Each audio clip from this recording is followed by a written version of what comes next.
Helikopta ya jeshi la polisi nchini Kenya ambayo imehusishwa na msururu wa matatizo ya kiufundi imeibua taharuki upya kufuatia visa viwili vya dharura vilivyoripotiwa ndani ya kipindi cha majuma matatu pekee.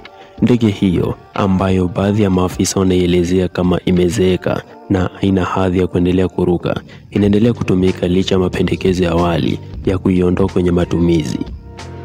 Ni helikopta hiyo hiyo iliyolazimika kufanya kutua kwa dharura katika kaunti ya Elgeyo Marakwet wiki hii wakati ilipokuwa imepelekwa kuwaokoa waathiriwa wa maporomoko ya ardhi. Ingawa kuna majeruhi walioripotiwa, tukio hilo limezua maswali upya kuhusu usalama wa kuendelea kuifanya helikopta hiyo ifanye kazi.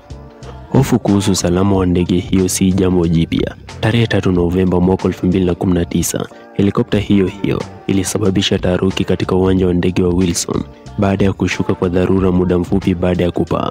Maafisa wawili, mkuu wa inspekta aliyekuwa akiiendesha na fundi wa ndege, walinusurika bila majeraha. Vyanzo kutoka sekta ya anga na ndani ya jeshi la polisi vinadai kuwa helikopta hiyo ni aina ya Kirusi iliyochoka na imewahi kukumbwa na itilafu za mara kwa mara. Mwaka 2018, mamlaka ya usimamizi wa usafiri wa anga KCAA ilishauri baadhi ya helikopta kongwe za polisi ikiwemo hii ziondolewe kwenye sajili kutokana na hatari za kiusalama. Hata hivyo, ndege hiyo bado inaendelea kufanya kazi.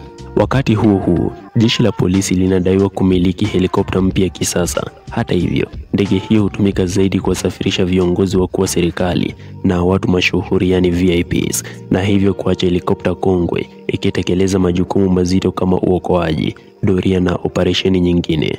Matukio haya yamezua mjadala upya kuhusu mgawanyo wa rasilimali, viwango vya matengenezo na usalama wa maafisa wanaohusika na operesheni za anga. Hadi sasa, hakuna tamko rasmi lililotolewa na jeshi la polisi kuhusu iwapo helikopta hiyo itastaafishwa au kubadilishwa.